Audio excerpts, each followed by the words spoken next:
Alright, we're gonna react to a video from patrickcc, so welcome to Spicy Reacts. It's not gonna be my video, the original will be down in the description below. If you wanna check out the original, not my reaction video.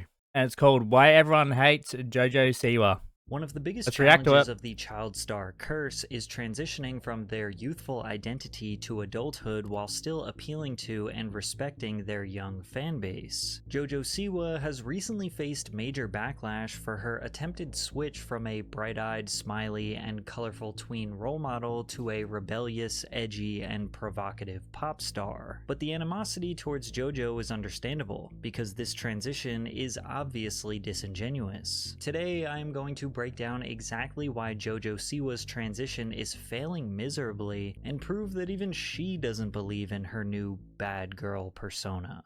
For Siwa's entire life, she was known as a positive, hardworking, and charismatic dancer who rose to fame through the hit Lifetime reality TV show Dance Moms. JoJo used her youth fame to grow her YouTube channel and social media presence. At nearly 13 years old, Siwa released her hit single Boomerang, an upbeat song that addresses childhood bullying. The song would go on to earn a 2x platinum certification, and the music video has accumulated over 1 billion views. From there, the 14-year-old signed to Nickelodeon, appearing in children's television shows like Bizarrevark and The Thundermans, as well as various television specials and award shows. She became a modern Nickelodeon superstar, releasing various songs, TV shows, TV movies, and performing sold-out concert tours in stadiums around the world. She even launched her own merchandise line of JoJo's bows. The lucrative business venture reportedly sold more than 80 million bows from 2016 to 2020, equating to well over $400 million, according to Forbes. By the time she was 17, she was filthy rich and was a positive influence on her millions of young girl fans all around the world. Naturally, while entering adulthood, child stars start to think about how long they can or want to appeal to children. JoJo's more mature gigs were competing on Dancing with the Stars and becoming a judge on So You Think You Can Dance. But those mature audiences struggled to take her seriously as a judge, even though she had over a decade of dance experience and was sporting a new adult-like pixie cut. Plus, being a judge on these dance shows is typically a job someone takes when they are past their prime. JoJo is just 20 years old and believes she has much more to offer to the world. So it was time to make a drastic change to let the world know she is not a bright-colored child star anymore. Siwa's fans were suspicious of her transition while she began rolling out her newest single, Karma. In February of 2024, JoJo posted a photo of her wearing all black and seemingly tattooing her entire left arm. She also posted a video on TikTok showing those tattoos, which were fake, by the way. Shortly after, she posted a series of 9 photos on Instagram, each with one-word captions that, in order, read, "See you in 1 month. Remember, karma's a bitch."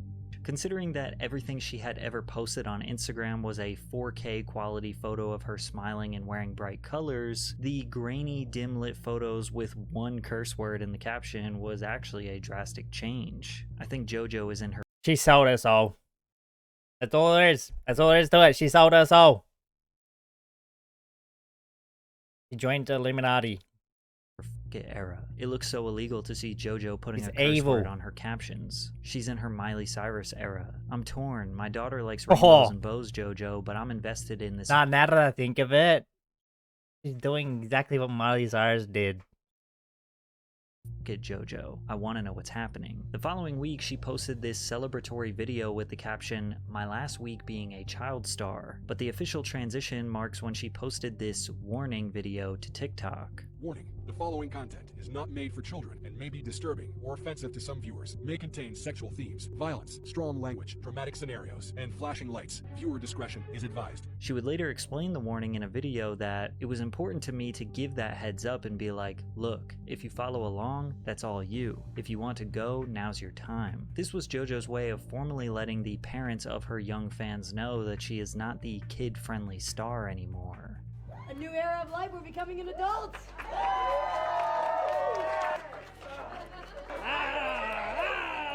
I mean, fair enough, but I feel like nobody knew yet what was coming. Fair enough, but JoJo then. claims her transition would be shocking. That's been my most massive inspiration is no one has made this dramatic of a change yet. He drinks no the blood of babies? Wait, pause?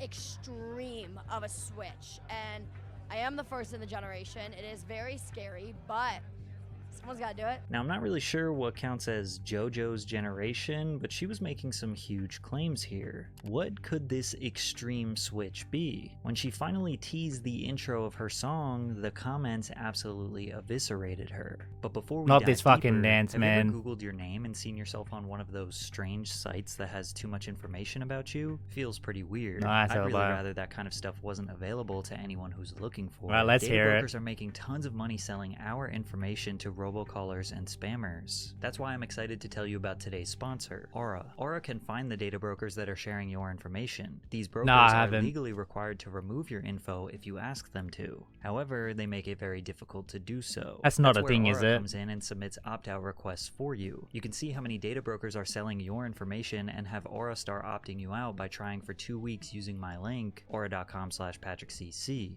AT&T revealed that over 72 million customer records were released on the dark web. They recommend those affected use strong passwords, monitor account activity, and consider credit freezes or Well, that fraud shouldn't be a alerts thing from credit anyway. bureaus. Well, Aura Drinking the does blood of all babies? this What the for fuck you. is wrong And with best of people? all, it's all in one app. If my info was compromised in the AT&T data breach, I wouldn't worry, because Aura would already be protecting me. Let Aura protect your information and keep you safe online. You can continue to let people exploit you and profit off your private information, or you can go to aura.com/patrickcc to start your 2-week free trial. Link is in the description.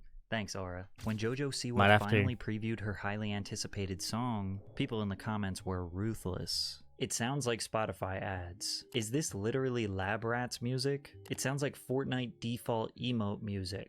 This is Party Rock Anthem. The beginning of her song starts out with the lyrics, "I was a bad girl. I did some bad things." And she also says that she was a wild child, which just led to more and more negative reactions in the comment sections. The song was most definitely viral before it even got released, but not because people were dying to hear it. It's because people were making fun of it. Yet JoJo claimed that something crazier was still going to happen. Everyone's been talking about the song, oh, this about the song, that about the song.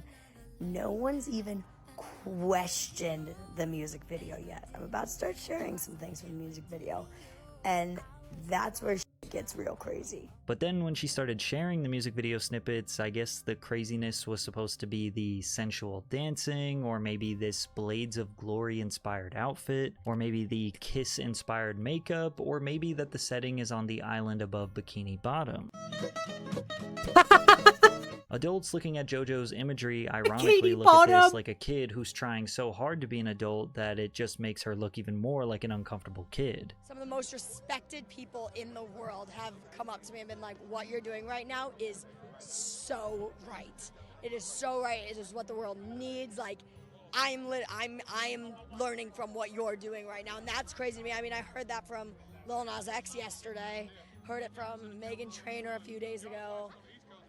It blows my mind. It blows my mind. The support from people like that. The But two again, people no you want to matter hear how much from. She tried to build up hype. People couldn't be less Jesus. enthusiastic about this release. And JoJo's attempts at being a badass just gave the internet more fuel to make fun of her. Dream guest on my podcast?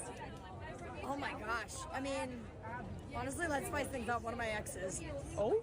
Finally, the song dropped on April 5th, which accompanied an interview where JoJo claims that she was doing something groundbreaking. There's never really been an influencer child star turned into musician adult star. She then went on to say that she believes this Man, song is fair the enough. first step in inventing a new genre. What would you call the genre? The genre is, I said it back in the day when I first signed with Columbia, I said I wanted to start a new genre of music. And they said, what do you mean? And I said, well, it's called gay pop. And they were like, Not only is the child star turned pop star No. extremely common, but the song she released is structured exactly like any other dancey, chanty, power chord driven pop song reminiscent of the likes of Lady Gaga, Kesha, Carly Rae Jepsen, etc. Less than a week later, she corrected her statement, telling TMZ that she definitely was not the inventor of the style, but rather wanted to be a piece in making it bigger than it already is. Walking back her comments was her first misstep. She hyped up this era like she was doing something generational. She should have just doubled down on her statements and been like, yeah, I invented gay pop, what are y'all gonna do about it? We all agree it's a ludicrous statement, but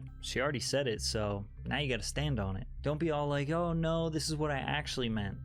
Badasses don't explain themselves. However, things got even worse for JoJo standing when on TikTokers business. realized she didn't write the song. When analyzing the credits on Standing on Spotify, you'll business. notice that Desmond Child, Timbaland, Antonina Armato, and Tim James are credited as the writers, and Rock Mafia as the producers. Antonina Armato is a well-respected songwriter who wrote hits like This Love by Maroon 5 and The Heart Wants What It Wants by Selena Gomez. Armato also wrote for Miley Cyrus during her Disney Channel era. Because of this, people suspected that the song was originally written for Miley's breakout moment into adulthood, and they also found this 2012 tweet that may have supported that theory. Big thanks to Timbaland and Rock Mafia for a great collaboration on #Karma's a Bitch, and then Miley responded and said, "Don't forget me, bitch."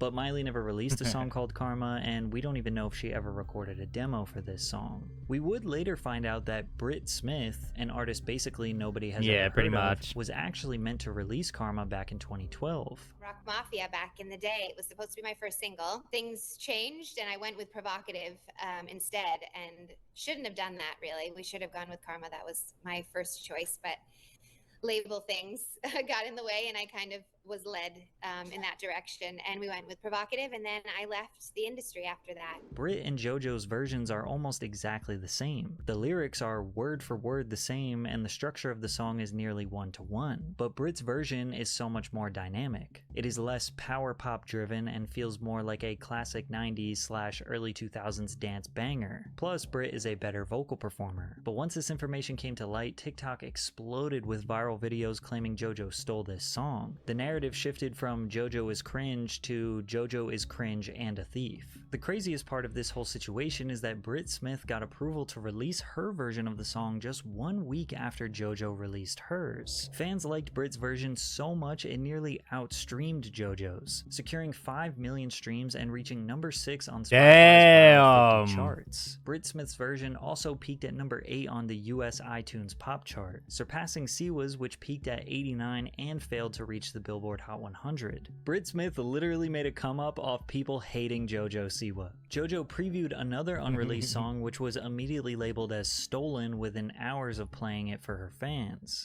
This next song is called Choose Your Fighter.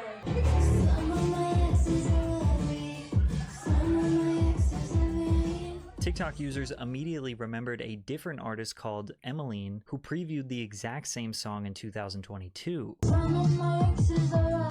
Oh, hell nah.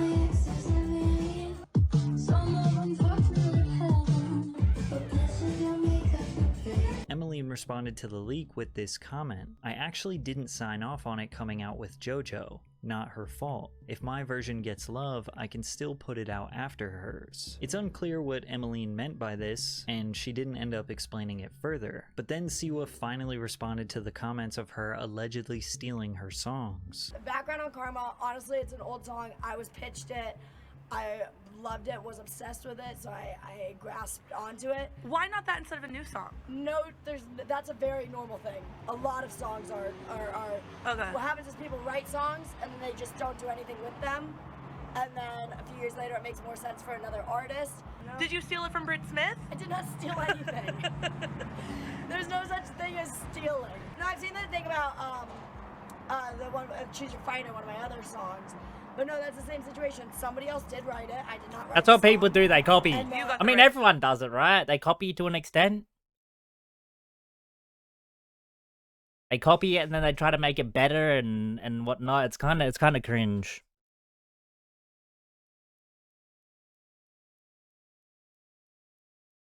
Rights to it. But I have the rights to it. JoJo did not steal these songs. It is common for artists to not write their own music and have music that other people wrote pitched to them. Most of the time, songwriters especially make in the a music batch of industry. songs and send them out to multiple artists. And whoever is the first to buy the rights and release the song publicly is the legal owner of that song. 99% of your favorite artists have worked with songwriters. The one caveat to this is that JoJo's preview of her Choose Your Fighter song was not even her voice. So she didn't record her version of it yet and previewed it thinking nobody would realize it isn't her singing. But JoJo is being way too open about her lack of songwriting. She is cosplaying the bad girl while trying to explain, no, you guys don't understand how the industry works. I'm not a songwriter, I'm just a performer. When has any major pop artist ever explained exactly how they don't write their music? It ruins the aura, the mystique of being an artist. How is anyone supposed to connect with your lyrics and brand after you blatantly said you don't write your words? Like, we know that you and every other pop star in history don't write their own songs, but don't say it. And you could tell even she knows she shouldn't talk about it, because listen to her stutter and hesitate to speak on her writers in this interview. Honestly, I wrote this rap song called "The Lies Sound Better." Sure. I told my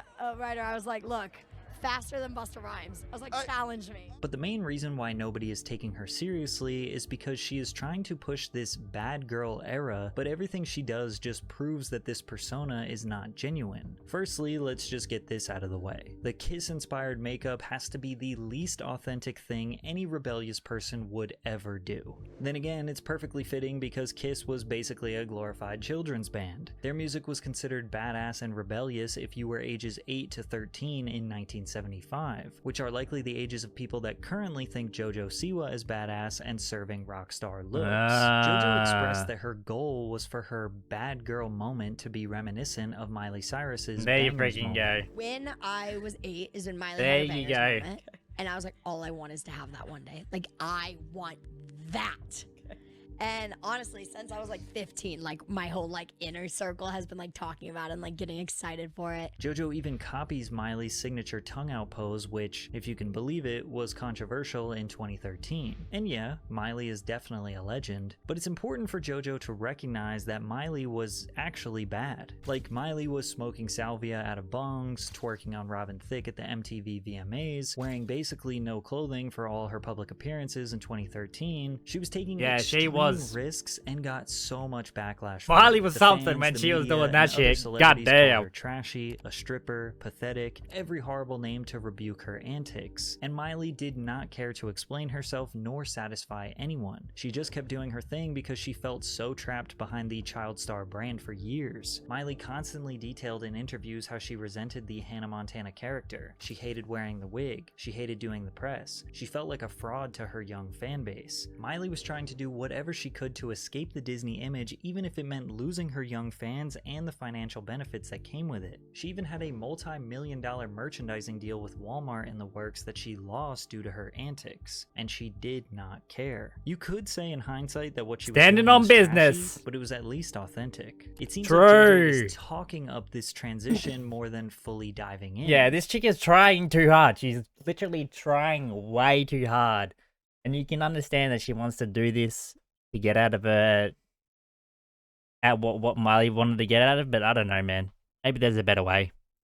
Even the tattoos on her arm were fake. Well, most of them were, just furthering the idea that she is half committed. She seems half committed because maybe she doesn't want to lose all her previous fans that made her a multi-millionaire. Remember, she sold $400 million in bows. Maybe she thinks she will be able to draw on her face, do a promiscuous dance, and sell $400 million in records. But music is way different than TV or even dance. It's not even about talent. It's about depth, lifestyle, attitude, parasocial connections through lyrics and mystique, all of which are extremely difficult to fake, and people know JoJo is not actually a badass. Like, look at this video of what she claims is a reckless or unhinged statement. The last few weeks, the internet has definitely made me feel like I'm a f***ing psychopath. I realized something. I am a f***ing psychopath. And this is some shit that only I can do. She really thinks calling herself a psychopath is some rock star shit. She already refers to her music video as iconic. JoJo seems to lack the understanding that she doesn't get to declare herself as badass and iconic. Other people have to do that for her. It's like declaring yourself a legend or putting yourself in the Hall of Fame. You don't get to do that. Other people determine your public perception. It's like she wants the credit before ever putting in the work. Plus, she has the money, time, and resources to actually put in the work. Put in the 10,000 hours to grow and change into the artist that she claims she can be. Like I said, I will never ever claim to be a singer. Yeah. But I will claim to be an artist. Okay. I am giving the world art, and they might not like it, they might hate it, but they're enjoying it. and it's become a bit Can't of a say guilty I pleasure am. for everyone. But she likely has agents, managers, and yes men saying, no, you can do this. You can be whatever you want. Yeah, wrap your Lamborghini Urus with PNG cutouts of your face. That's what all 20-year-olds wish they could do. But easily the one thing she did that diminished all legit. her credibility during this transition is straight up admit that she was never bad. I got pitched this song, Karma, and its the first word is, I was a bad girl, and I was like, oh, it's a good song. I was like, but I can't say that. I can't say I'm a bad girl. I'm not. I was 18, fresh off of my Dream the Tour, and I was like, I can't say I sang Every Girl's a Super Girl last week. Like, I can't sing I was a bad girl this week. It doesn't work. How is anyone supposed to believe in your new What? image when you don't even believe in it yourself? That is whack. That was a good video by Patrick. Always love his videos. For watching.